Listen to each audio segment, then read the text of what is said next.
December 7న Rajasthan assembly ఎన్నికలు జరగనున్న నేపథ్యంలో బీజేపీ పార్టీ ప్రచారాలతో హోరెత్తిస్తోంది.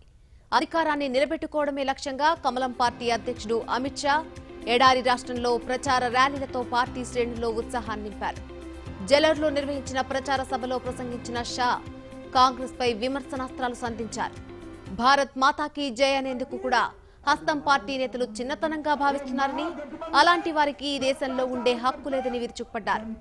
4 తరాల పాటు దేశాన్ని పాలించిన వారు దేశానికి చేసిందేమీ లేదని మండిపడ్డారు. मोदी सरकार है जिसने देश को सुरक्षित करने का काम किया। ये राजस्थान हमारा सरहदी प्रांत है, पाकिस्तान से हमारी सीमाएं लगती हैं। नरेंद्र मोदी जी ने देश को सुरक्षित करने का काम किया है। 1970 से देश में घुसपैठ चलती थी, ये कांग्रेसी कुछ नहीं करते थे।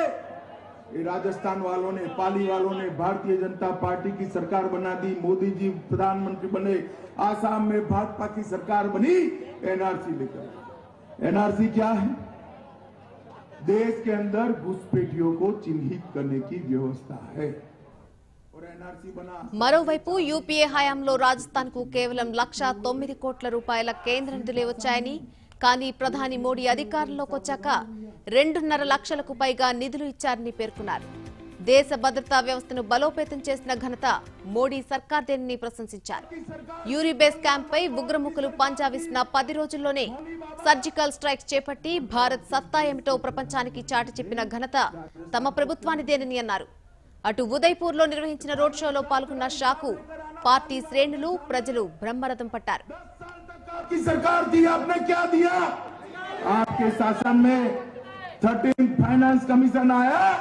30 फाइनेंस कमीशन के तहत आपने 1,09,242 करोड़ रुपए दिए।